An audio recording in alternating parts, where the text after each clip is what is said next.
সবাই কেমন আছেন? আসসালামু আলাইকুম। তো আজকে রান্না করব শিমের বিচি দিয়ে, আলু দিয়ে ও আইন মাছ দিয়ে। তো তরকারি খুব মজা হয়েছিল।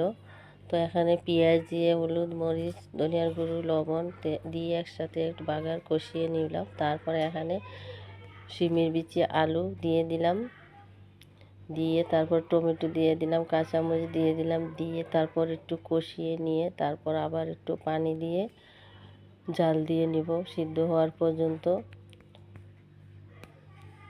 তো সিদ্ধ হয়ে গেল, নাড়াচাড়া করে আইন মাছটি কষিয়ে রেখেছিলাম আগে, এখন দিয়ে দিলাম।